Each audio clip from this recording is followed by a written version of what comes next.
Welcome everyone to the video that I promised a year ago that I would get around to one day.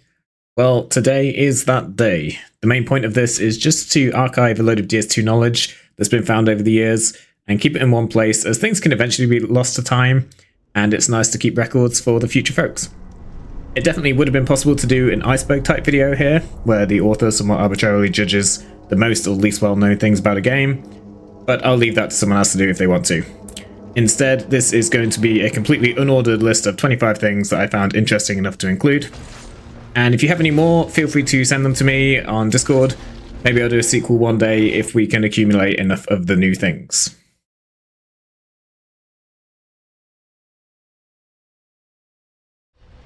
So to start us off, for whatever reason, there are some specific spots behind doors in this game where your character will not take any poison damage, but the poison does continue to tick down. I first noticed this on the Gulch Forgotten Key double doors because it's in an area where you quite often get poisoned by the spitting statues above, but it actually works on many other doors in the game. For example, the cat door in Medulla has a safe spot that you can stand behind and you never take any poison damage.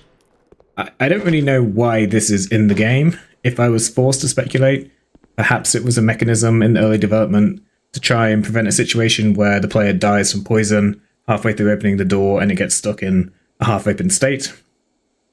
That said, there isn't actually a safe spot on every door. For example, the door to Lenigrast does not have a safe zone. Possibly this is because the Lenigrast door cannot be closed once it's been opened, unlike the cat door, which you can close from the inside. But then again, double doors could also not be closed once you've opened them. So maybe the double doors have a leftover feature that could have been removed but wasn't. Honestly, I don't have any idea, but it's interesting nonetheless.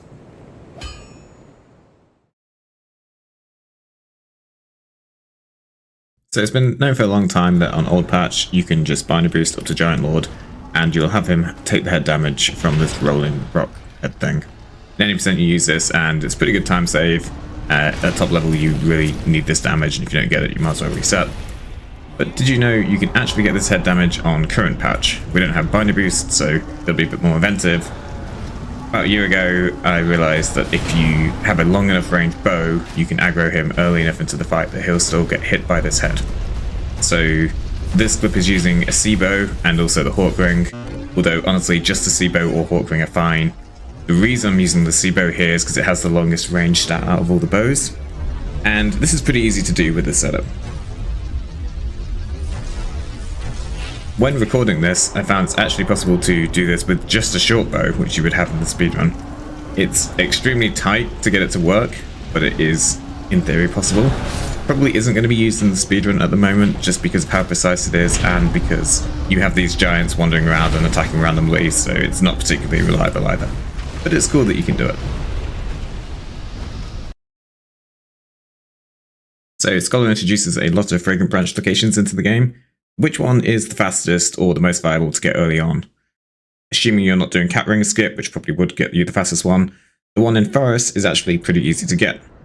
Especially if you start as a night class, because you can just do this jump to get it. Okay, but what if you couldn't start as a night class and you don't want to waste any time or money leveling up some vigor? Well, if you're willing to sell your soul to the frame rate manipulation gods, then you can actually just jump up here at 20 FPS with any starting class, so that would work. But let's assume that's out of the question too. How do you get this branch? And it is here we introduce Turtle Boost, which was found when actually trying to answer this question for the 80% current patch routing. If you stand against this slope, then the side attack of the turtle will boost you high enough so that you can just walk up to the branch. So that gets you thinking, where else can you use this Turtle Boost, or any other enemy's boost for that matter? Well, to be honest, I can't think of anywhere else. The only other natural place I would think to use it would be the guillotine in Iron Keep, to try and get you to hit him over the guillotine to save the time pulling the lever. Especially this would be useful in routes with low damage because killing this turtle is quite annoying. Now it's pretty awkward, but you can roll past this turtle to get behind him, but unfortunately he'll never actually do the right attack, the side attack, to boost you over the guillotine. I always thought that they just removed this attack from this specific turtle's AI in order to avoid the side attack clicking through the wall, but if you bait him out into the open, he actually does have this move on his set. So yeah, I think it's actually just a well-coded AI that restricts him being able to do this attack when he's in a cramped condition. Oh, and by the way, you could just jump this guillotine at 20 FPS anyway.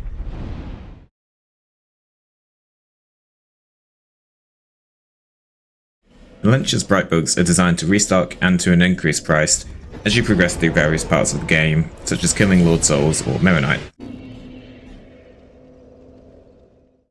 But these restock events actually only trigger when you warp to Medulla or Medulla is loaded. So if you leave Malentia in the forest, then you can go off and kill a Lord, walk back to Malentia in forest, and buy any remaining bright bugs that she had at the still lower price.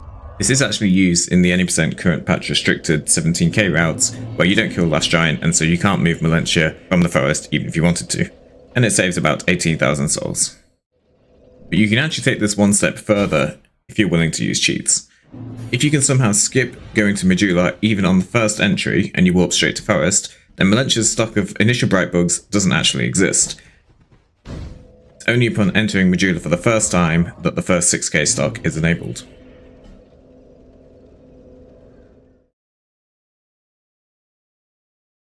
Have you ever noticed the HUD layout change before watching a cutscene? Have a look at this.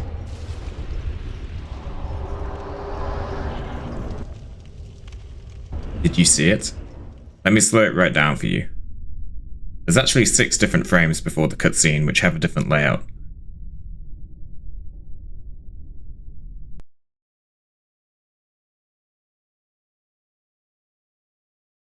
There is a second odd thing like this, which despite only being 1 frame long is actually easier to spot casually, and it occurs on all Bonfire warps.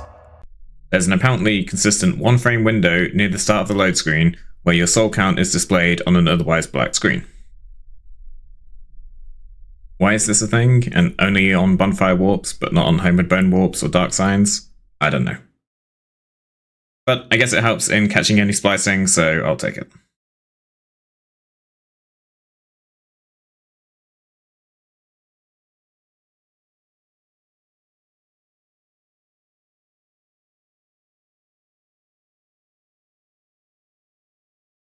So big shout out to Jeff the Big Lizard, and thanks for finding this one, it's entirely his. He finds a lot of random things in this game, like Jeff Jump and Joff Jump, which are both on the screen right now, so you definitely should check them out. In Harvest Valley, there is a mysterious tower that tries to gaslight you into its existence. When you're in the poison pool, obviously there's nothing there. If you go a bit further and look backwards, you'll see that a new tower has popped up. And it's definitely the same poison pool, you can see Cleban in the distance. And if you fly over to the tower without touching any collision, it will stay there. You can see the exact spot that it's meant to be. Unfortunately, if you try to land on it, there's no collision, it's not actually there. You'll fall to the ground and it will disappear. This is obviously a mistake in alignment between the background maps, or the background texture scenes, whatever they're called, and the actual loaded collision. I suspect at one point there used to be an actual tower here in the map, and then they removed it, but forgot to tell the artist to remove it from their background scenes.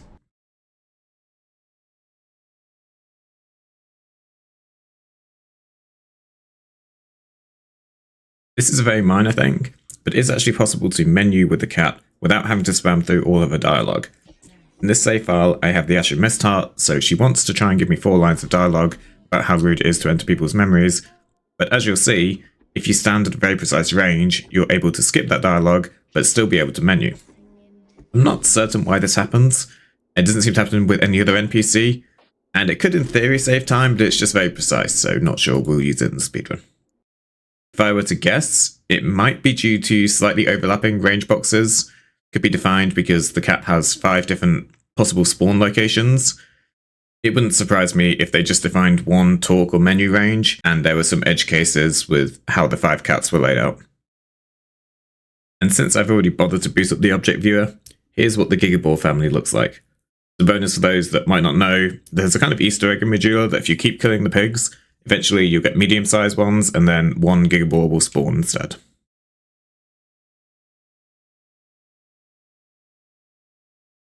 I'm showing these elevators in the Gulch, but any cage elevators in the game will work the same. It's been known for a long time that you can sometimes keep character control as these move up or down, which is useful for menuing in the speedrun. Don't quote me on it, but I think it was Jeff that first found out you can manipulate this by using an item to guarantee that you'll keep control. but you need to take a little bit more care. If you have an extremely quick item animation, such as a flame butterfly, then you can actually finish your animation and still get put into the locked animation state. It is just about possible to get this trick with a flame butterfly. You need to use it on one of the latest possible frames of the rolling animation. Of course, since this is similar to how we gain control at Lucia, a gesture will also work to do the same. It's a bit more precise because you have to stand right next to it and have fewer frames to get the input, but it does work. What you might not have realized is that these cage elevators are on a timer. If you stand still for long enough without moving, you'll be sent back up or down.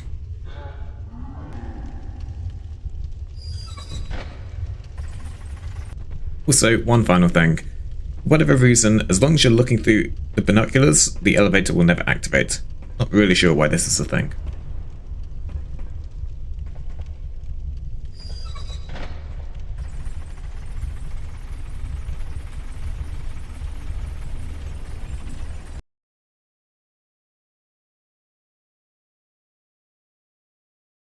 While I introduce this section, I'll start the footage in the background. First thing you need to do is to parry walk from outside Zhang directly into the Throne Duo fight. The Dark Souls games are, in general, pretty hard to softlock, and DS2 is no exception. In fact, with the lack of any input storage or menu manipulation, the availability of the dark sign from the start, softlock prevention that will warp you to the start of the game if you don't take Betwixt or Medulla Bonfires, and now with skirtless parry walks allowing you to get yourself out of pretty tight spots, it seemed impossible to find one. But as part of the new meme category called Stairless, Nubis and Sanis ran into what I believe is the only legit one I know about. Big shout out to Nubis for providing me this footage.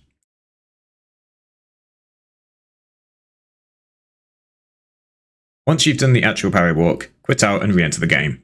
This will start you inside the fight, and the Duo AI will be active, but they are in fact invulnerable. There's a similar situation you can get into if you parry walk into the Gang Squad fight. However, you can't kill Watcher with the Watcher fall-off strats because there's a kill box. Doing this and then dark signing back to the bonfire will set up the softlock. When you now re-enter the fight, Watcher will have a full health bar, but won't exist. You're no longer able to complete the fight as you can't kill Watcher and the game is softlocked.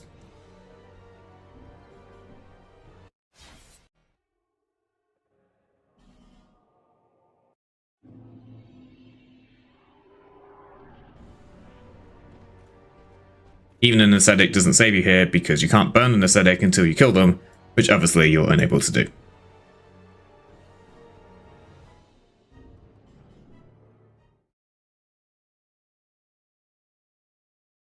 Shout out to Nez for pointing this one out to me. This is some top tier casual knowledge that I would have had no idea about. If you check the description of the giant stone axe in the menu, it actually overflows its box. In fact, it's missing punctuation, a full stop, new line before the final paragraph, etc., so it's clearly messed up. There's not any reason why this text would cause a wrapping overflow issue. I could maybe believe if there was a long hyphenated word in there near the end that it would overflow, but there isn't. It's just an ordinary paragraph. So the question is, did From Software manually text wrap every single description in the game to ensure it stays within that bounds? Because that sounds like some terrible code to me, and if they did, I'm kind of amazed there's not more of these errors. It just seems that having the text automatically wrap itself when it hits the box bound would be such a better implementation, but I guess that's not how they approach the problem.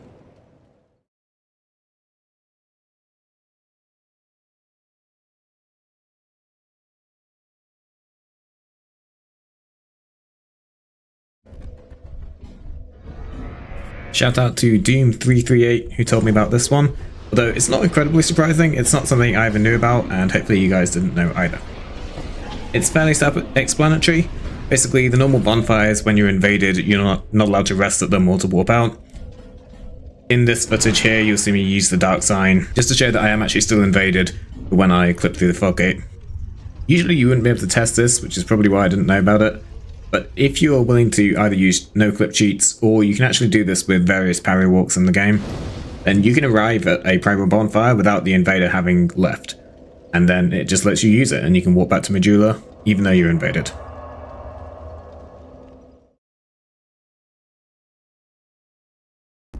So this one is dedicated to all the old Souls runs that have died to this nonsense over the years. Some people may have experienced this one casually, but speedrunners probably have experienced it directly. Basically, whenever you use this wheel to turn the furnace off, the top part of the ladder can remain as a furnace for some reason in a glitchy state. I don't know why this happens, and I don't even know how to replicate it consistently, so I just sat here and loaded the save file 15 times until I got it recorded. Can't really come up with a reason why this would be a thing. If the whole furnace stayed on in the middle, then I could believe maybe it was a bug in the timing thing, but only part of it staying on, I really don't have a clue.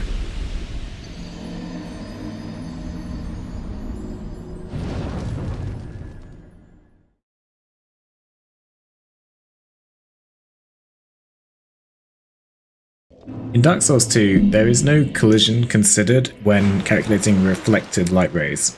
The easiest place to find this is in the Shrine of Amana, since there's a lot of water everywhere, and there's quite a lot of light sources hanging around. For example, if you look at the final bonfire in Amana, then you can actually see where it is in the water's reflection, which is clearly impossible because there's a big wall in the way. I don't mind this one so much. It shows you a little bit about how the graphics calculations can be optimized in certain game engines, which is interesting. Whether this would hold up to 2024 ray tracing graphic standards, probably not, but it's a nice little quirk in the game.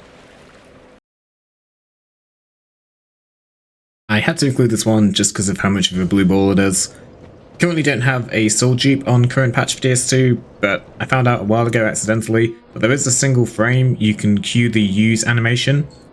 Unfortunately, DS2 is simply too well coded, and when you go to use the second soul that doesn't exist, it double checks your soul count to see whether you have any in your inventory, and since you have none left, it does nothing. Unlucky, I guess. Maybe one day someone will find a dupe in this game.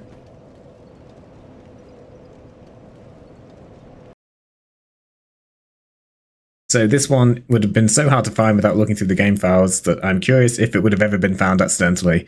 My instinct is it would have done eventually, but it's very unlikely. When coding up the randomizer of DS2, I had to go through all the item drops in the game to make sure that nothing was going to softlock itself when I shuffled the things around. This was exactly as tedious as it sounds, but it did point me to a second item lot in the game which contained an ancient dragon soul, and so that needed investigating. So some background first. Whenever you pick up an item or automatically get given items, I'm going to refer to that as an item bag. And there are two functions that can prevent you from receiving the items in that bag. Here's a useless trivia sidetrack. The most amount of items you can get in one bag is 8, as that is all the amount of space there is in memory for the structure. And the place in the game which utilizes the most is actually the Lycia invasion, which has 7 slots used at once. Anyway, the two different functions that stop you from receiving the items are related to the two different kinds of cramming conditions in DS2. The first one is the ordinary one you've probably seen where there's a maximum item limit. For example, if you have 99 life gems and try and pick up another life gem. And the second one is the so-called cramming limit, which is usually around 1800 unique items between your inventory and your item box. The easiest way to see this is to just buy out all of Melench's hand axes over and over again until you're unable to buy or pick up anything after that. The items which the game considers as keys, i.e. the item type key flag bit is set, do not add to your total inventory and you can always pick them up, even when you're crammed. This is a good feature. However, if a key item is in the same item bag as another non-key item, then the item bag will be vetoed because you're crammed, and you will actually receive nothing from the bag. Suppose there was only one instance of receiving a key item in a mixed item bag, for example when you kill a boss. If you were crammed at the time, then you would not get the item in the bag and therefore potentially miss a critical key item required for beating the game. Now, you're probably unaware of this, but From Software actually did consider this situation and added a softlock prevention feature for this exact situation. If you kill Last Giant, for example, whilst crammed, the game changes the normal item bag to the backup item bag. Backup only has one key item, and remember, keys can always go into the inventory, so you receive the key. And the rest is dropped on the ground. You can pick it up when you're no longer crammed.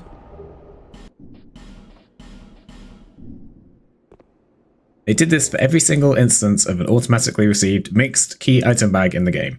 These are all defined in the randomizer logic because no one's ever going to find these, and there's a decent number of them, but all of them are implemented correctly except one. And I'm sure you've guessed it by now, it is killing Ancient Dragon. The Ashen Mist Heart is considered a key in the game. If you kill Ancient Dragon when crammed, and explicitly when you have not already gotten the Ashen Mist Heart, then the game will default to the backup item bag, giving you a single Ashen Mist Heart, which you will receive, and it will dump the remaining items on the ground. But the backup item set that is dropped is actually the so-called true Ancient Dragon Soul, instead of the Petrified Dragon Bone and the Soul of the Giant that you should normally receive. This is almost surely indicative of a change in development reasonably early on, where the Ancient Dragon drops were changed, but the devs forgot to update the very obscure crammed backup item bag drops, and so it was left in the game. I do wonder what this means for the lore implication of whether Ancient Dragon truly is a fake. Just to second all of this, of all the item bag tables in the game, Ancient Dragons is also notable as the only one which defines its drops non-consecutively in the parameters. That is, the drops are in slots 1, 2, and 7. No idea why or what that means. The super sharp people here will notice that you can apparently have 10 drops defined, rather than the 8 I mentioned earlier. Well, that's another oversight. The item bag definitions have space for 10, the item bag creation function uses array sizes of 8. That is to say, if an item bag actually had all 10 things defined, then the game would probably crash or at least overflow into garbage memory. Fortunately, every single item bag definition in the parameters never uses more than 8, and so this bug never occurs. And finally, just to answer any doubts, the one you receive here is a legit Ancient Dragon Soul, has the same item ID as the one in Freya's memory, and if you pop it you get 75k. If you go and try and trade it to Ornifex, the trade is not enabled until the event for checking the Freya's memory soul has been triggered. So if you use this mechanism to get the Ancient Dragon Soul from Ancient Dragon, then you still won't be able to trade it until you get the other soul normally. And since this has already gotten too long, I'm going to strategically not discuss any further the complete mess that is Ornifex's trade cost and how it's implemented.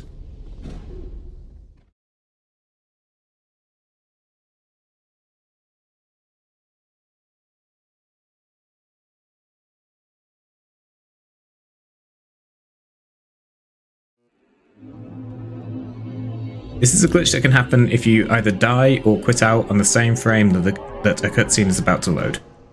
It will break all the textures in the game and you'll be looking at a black screen, but interactable objects and light sources and other such objects will be visible.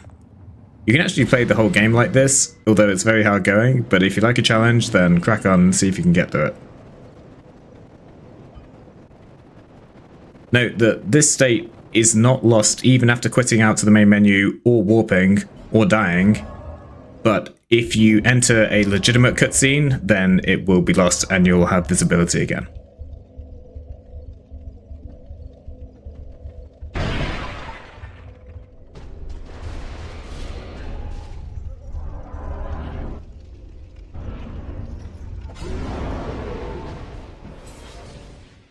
This is just a little aside, but when I was trying to record this by dying after killing Duo and before Nash spawned, I found out that double KOs at Duo actually don't seem to be possible. Usually DS2 is extremely harsh when it comes to double KOs, and you need to stay alive for about 3 seconds or so after the fight for it to count. But apparently that's not the case at Throne Duo. You can die almost instantly after killing them and it will still work. My hunch here is that this is to do with the event that runs after Duo die, which spawns Nash once the sound effect ends. This is a weird event, and even if you speed up the game 10 times, the Nash spawn still takes a fixed amount of time. I suspect that as a means to try and not interrupt this event chain, the devs just decided that once Duo are dead, it's just going to start and let the Nash spawn event finish, despite the fact that you're clearly already dead.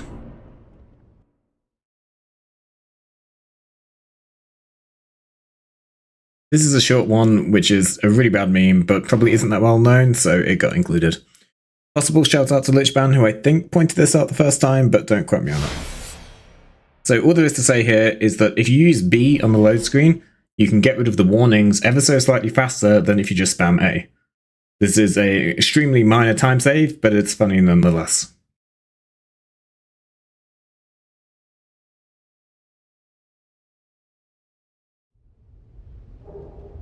I'm sure DS2 is full of janky events, but I'm just going to go over 2 pretty well known ones here. Firstly, the Giant's kinship item is clearly intended to be spawn condition for Nash, but spawn condition is actually tied to the killing of Giant Lord rather than simply getting the item. You can check this pretty easily by spawning yourself the giant's kinship and then trying and failing to fight Nash.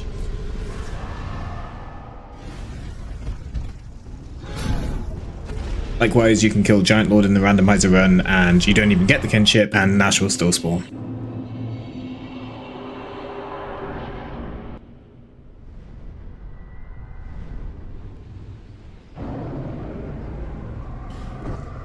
The second pretty similar condition is the eye to the priestess that is used to make Ava visible. It's not actually the eye that makes her visible, but rather the act of retrieving whatever item is on this coffin. Again, this is easily checked by just spawning the item itself, reloading the area, trying to fight Ava and realizing she's still invisible. But perhaps the most obscure part of all of this is that the eye to the priestess actually does work, quote, normally for the ghosts in Shaded Woods. Simply spawn the item in, reload the area, and now they're visible.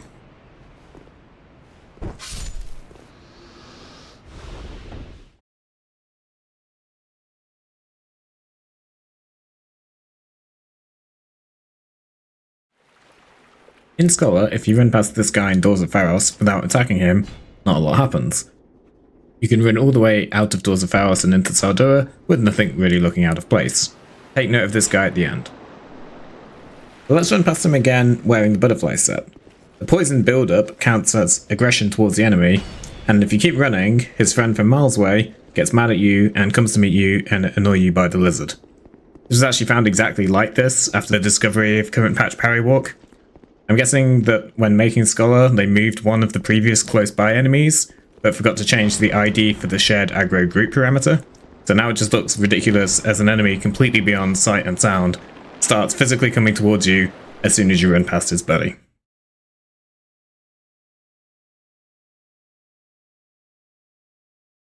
So gotta give another shout out to Nubis for finding this and showing me where the birds can be found. You too are able to witness the privilege of seeing the birds in Ironkeep, flying around some lava, if you parry walk the first enemy on the bridge and then head backwards, or it's just much easier to use the fly script as shown here. You think there's just a few birds circling around, and then bam! Entire flock right beneath the lava. And as Nubis says, why are they here? Well, they can actually be explained pretty easily. They're really the birds circling the top of the Earthen Peak Tower that spill over into the new lava map above it. And honestly, they're quite fun to just sit and watch. But probably my favourite part is that near the top of the tower, the birds are all circling the central beam in an anti-clockwise motion. Except one of them. This guy here. You can sit and watch him reappear from the left side every so often. I shall name him New Bird in honor of its finder.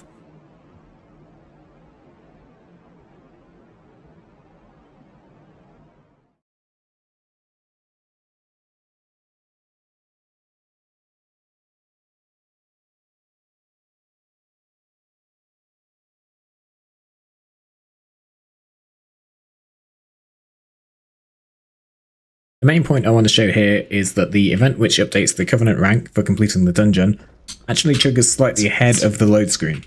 So it's in theory possible to have a warp active, then fall into the hole to trigger the completion, and then to have the original warp succeed before the second one does. This is what's going on here, where the Dark Side of Shaded Woods bonfire activates ahead of the event warp back to the dungeon portal, which is what would normally happen. The reason I go back at the end is to show that the Covenant has increased and that it did in fact work. The hard part for this is trying to set up a warp whilst keeping control of the character, which is why I need to fall off this little cliff, and then escaping the dungeon within the 2 seconds or so that you get before the warp activates. It's cool that this works, and it does save time in the speedrun, but I can assure you no one will be doing this for a very long time.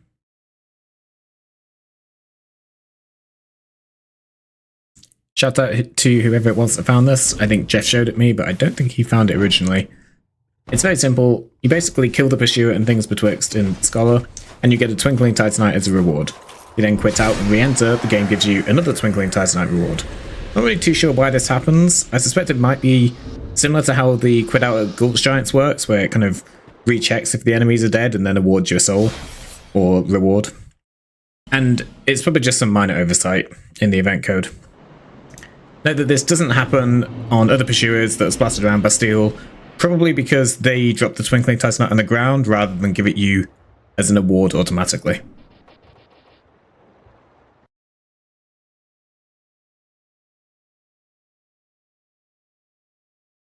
So I apologise for this first one because it's not actually a Scholar explicit change, but it's rather a change that occurred between the early patches of the game and the current patch. So on old patch vanilla is different to current patch vanilla, but either way I'm going to put it here because I'd already planned to put it at this part of the video anyway. Anyone that's ran Tyranny % in this game will be well aware of this one. For some reason they decided to patch the fact that Holy Water urns deal damage to Nash. On current patch and on Scholar they no longer deal any damage. It doesn't really seem like a game-breaking issue, and honestly, it kind of made sense that it would do damage to Nash since she's undead. So, no idea why they patched this. I don't know if it was an attempt to patch Nash free switch, but if it was, then it miserably failed because you can do that with a Witching Urn anyway. I'm guessing the second change is a result of PvP complaints. Well, I'm assuming it is because I don't actually do PvP, but it would make sense. The two-hand attack from Havel was always bad in old bosses speedruns because it couldn't be parried and therefore you couldn't parry walk him and you would lose time. But thankfully this has now been patched in Scholar, so you can parry the two-hand attack from the Dragon Tooth. I don't really mind this change, it didn't seem particularly required, but it doesn't really hurt and actually benefits the speedrun a tiny bit. I think it was Pigeon that first pointed this one out to me. It's a particularly useful feature in vanilla, for no-hit runners at least. Apparently in vanilla, these little annoying pyro guys that spawn during the Sinner Plus fight only do so on Journey Plus, as opposed to Bonfire level 2 or after using Ascetic like they do in Scholar. There's very few things in this game that are explicitly tied to the Journey level, as opposed to the Bonfire level. The only other one that I can think of is these two invaders in the gutter that drop the dingy +5 set. They are still explicitly tied to the Journey level, even in Scholar, where this footage was recorded too. Okay, this final one is really dumb. I don't think anyone on Earth was complaining that Frigid Outskirts was not annoying enough, but in vanilla you can just run away from these horses in a straight line, which is really useful in the speedrun, and if you're sprinting they'll miss you with their charge attack. However, this does not work in Scholar. The horse charge hitbox has been fixed, and will now hit you, which is super annoying and generally just a bad change all around. 0 out of 10.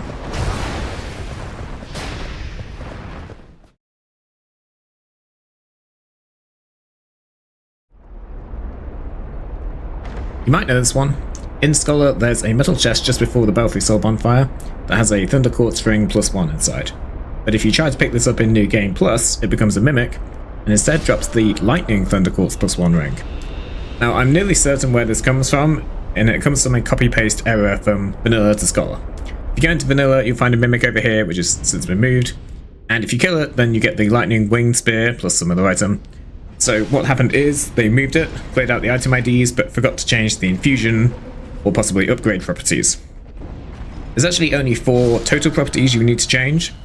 These are made up of item ID, amount received, upgrade level, and infusion. So it's pretty poor that they managed to forget one of those. Anyway, thankfully the item bag pop-up will simply display whatever it is it's told, irrelevant of whether it's a meaningful thing to do or not.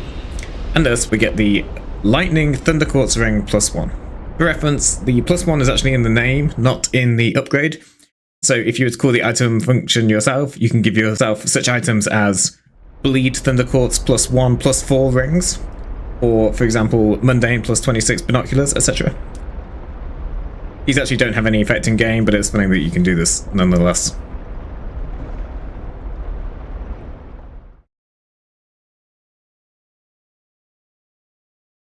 Alright, trivia time. How many of you can give me the full names of the Gank Squad enemies? I would probably get as far as Soldier Varg, Sarah the Explorer, and the asshole bleed guy who I never remember his name of. I don't know, maybe some of you would actually get all 3.